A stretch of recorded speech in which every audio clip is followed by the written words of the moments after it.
Ceci Marlow, and I'm the director of Cromaine District Library. And in celebration of Banned Books Readout and Banned Books Week, I'm going to read from 50 Shades of Grey by E.L. James. There's lots of important things to know about this book. It's not in the book of banned and challenged books because it's too new. It was the top of the bestseller list for several months, including the two sequels to it. Our list here, I think, topped over 40 holds at one time. And it was first banned in Florida. Actually, many people had requested it, wanted the library to buy it, and they refused. They bought it, and then they took it off the shelf. They took it off the shelf because it is considered erotica, which means that it has some explicit sexual activity in the book. There's lots of books out there that have been erotica that are now considered classics, including Lady Chatterley's Lover by D.H. Lawrence, for example. Anais Nin's books, some of those also. And they've been challenged or passed secretly from person to person. But this was the most recent example of something that was out and out banned. In the end, it was banned, I think, across 3 different states. And in the original Broward County, Florida library, where it was taken off the shelf and banned, it was then put back on the shelf because there's so much of this kind of material already in our collections that it didn't make sense to ban this one and not also pull off the shelf all of the classics. I'm just going to read from the beginning of the book. I can tell you that for me, one of the major stories of this that's important about this book is that it is a real sign of the time. E.L. James first published this as an e-book. And e-books, as many know, are very popular now. They're really affecting libraries who have been in print for so many years, centuries. And now e-books are readily available with a single one click, a second. You've got it downloaded to your e-reader. E-readers are very affordable. So publishers are watching the e-book list to see what's selling. And then they're picking those titles up when they see that they've got a lot of activity, a lot of sales as e-books. Random House Vintage Press brought this one out, and then it went big time and had huge paperback sales, and that's how it landed on the top of the best-selling list. That coupled with, bottom line, folks who have read, that I've talked to who have read the first book have gone on to read the other two. A book doesn't get this much press and this much sales unless it's got some merit to it. And erotica, sex alone, is not enough to sell for a long time. It actually has a story, and folks get hooked by the story and go on reading. They want to know what happens to, particularly to the main character, Anastasia. So, here we go. 50 Shades of Grey, which is spelled G-R-E-Y, not A-Y, by E.L. James. Chapter 1. I scowl with frustration at myself in the mirror. Damn my hair. It just won't behave, and damn Catherine Kavanaugh for being ill and subjecting me to this ordeal.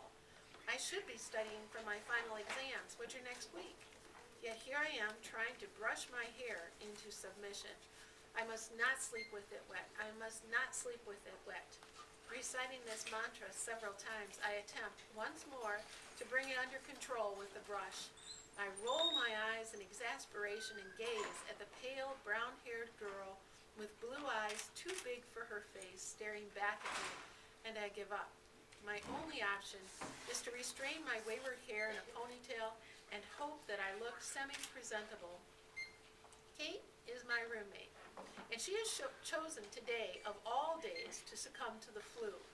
Therefore, she cannot attend the interview she'd arranged to do with some mega-industrialist tycoon I've never heard of for the student newspaper. So I have been volunteered. I have final exams to cram for and one essay to finish, and I'm supposed to be working this afternoon, but no. Today, I have to drive 165 miles to downtown Seattle in order to meet the enigmatic CEO of Gray Enterprises Holdings, Inc. As an exceptional entrepreneur and major benefactor of our university, his time is extraordinarily precious, much more precious than mine. But he has granted Kate an interview. A real coup, she tells me. Damn her extracurricular activities. Kate is huddled on the couch in the living room. Anna, I'm sorry. It took me 9 months to get this interview. It will take another 6 to reschedule, and we'll both have graduated by then. As the editor, I can't blow this off, please. Kate begs me in her rasping, sore-throat voice. How does she do it? Even ill, she looks gammon and gorgeous, strawberry blonde hair in place and green eyes bright, although now red-rimmed and runny. I ignore my pang of unwelcome sympathy. Of course I'll go, Kate. You should get back to bed. Would you like some NyQuil or Tylenol? NyQuil, please. Here are the questions. And my digital recorder. Just press record here. Make notes. I'll transcribe it all. I know nothing about him. I murmur, trying and failing to suppress my rising panic. The questions will see you through. Go. It's a long drive. I don't want you to be late. Okay, I'm going. Get back to bed. I made you some soup to heat up later. I stare at her fondly. Only for you, Kate, would I do this. I will. Good luck, and thanks, Anna. As usual, you're my lifesaver. Gathering my backpack, I smile wryly at her, then head out the door to the car. I cannot believe I have let Kate talk me into this. But then Kate can talk anyone into anything. She'll make an exceptional journalist. She's articulate, strong, persuasive, argumentative, beautiful, and she's my dearest, dearest friend. The roads are clear as I set off from Vancouver, Washington toward Interstate 5. It's early and I don't have to be in Seattle until 2 this afternoon. Fortunately, Kate has lent me her sporty Mercedes CLK. I'm not sure Wanda, my old VW Beetle, would make the journey in time. Oh, the Merc is a fun drive, and the miles slip away as I hit the pedal to the metal. My destination is the headquarters of Mr. Gray's global enterprise.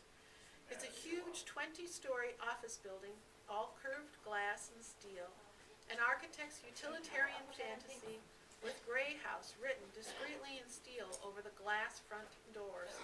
It's 1:45 when I arrive, greatly relieved that I'm not late as I walk into the enormous and frankly intimidating glass, steel, and white sandstone lobby. Behind the solid sandstone desk, a very attractive, groomed, blonde, young woman smiles pleasantly at me.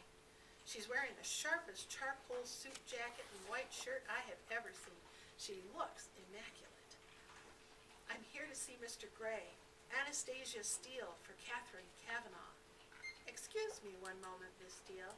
She arches her eyebrow as I stand self-consciously before her. I'm beginning to wish I'd borrowed one of Kate's formal blazers rather than worn my navy blue jacket. I have made an effort and worn my one and only skirt, my sensible brown knee-length boots, and a blue sweater. For me, this is smart. I tuck one of the escaped tendrils of my hair behind my ear as I pretend she doesn't intimidate me.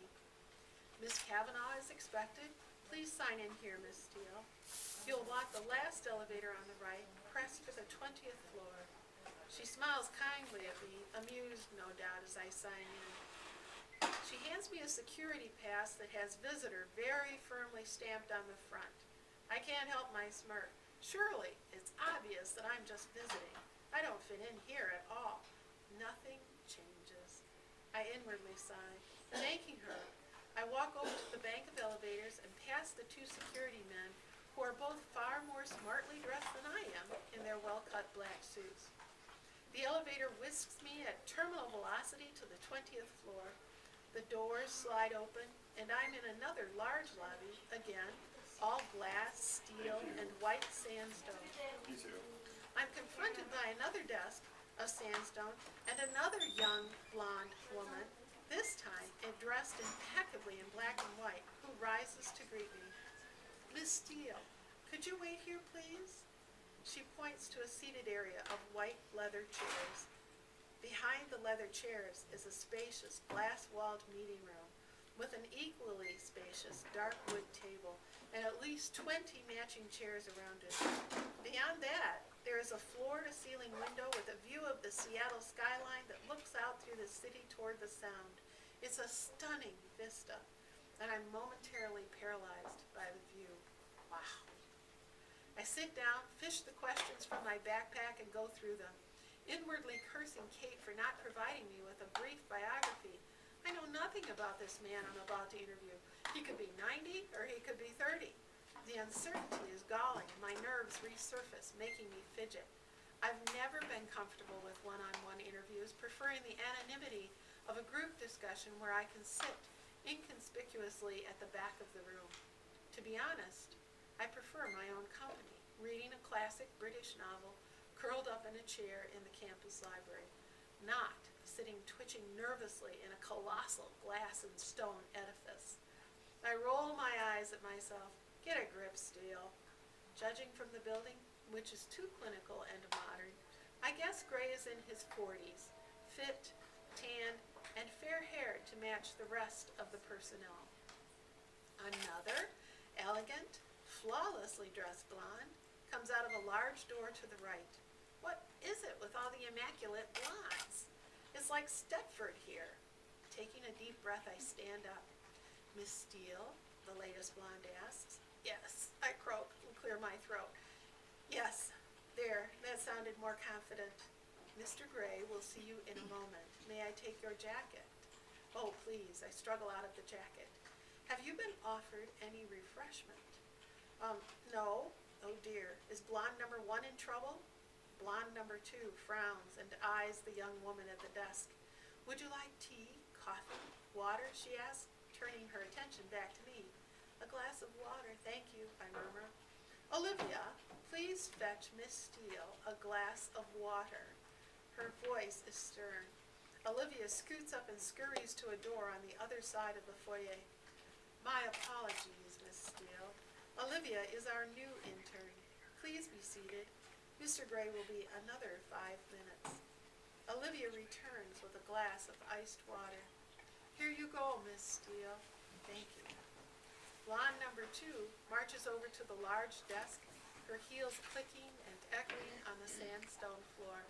She sits down and they both continue their work. Perhaps Mr. Gray insists on all his employees being blonde. I'm wondering idly if that's legal when the office door opens and a tall, elegantly dressed, attractive African-American man with short dreads exits. I have definitely worn the wrong clothes. He turns and says through the door, "Golf this week, Gray?" I don't hear the reply. He turns, sees me, and smiles, his dark eyes crinkling at the corners. Olivia has jumped up and called the elevator. She seems to excel at jumping from her seat. She's more nervous than me. Good afternoon, ladies, he says as he departs through the sliding door. Mr. Gray will see you now, Miss Steele. Do go through. Blonde number 2 says. I stand rather shakily, trying to suppress my nerves. Gathering up my backpack, I abandon my glass of water and make my way to the partially open door. You don't need to knock, just go in, she smiles kindly. I push open the door and stumble through, tripping over my own feet and falling headfirst into the office. Double crap! Me and my 2 left feet. I am on my hands and knees in the doorway to Mr. Gray's office, and gentle hands are around me, helping me to stand. I am so embarrassed, damn my clumsiness. I have to steel myself to glance up. Holy cow, he's so young. Miss Kavanaugh, he extends a long-fingered hand to me once I'm upright. I'm Christian Gray. Are you all right? Would you like to sit? So young and attractive, very attractive. He's tall, dressed in a fine gray suit, white shirt, and black tie, with unruly dark copper-colored hair and intense bright gray eyes that regard me shrewdly. It takes a moment for me to find my voice. 50 Shades of Grey by E.L. James.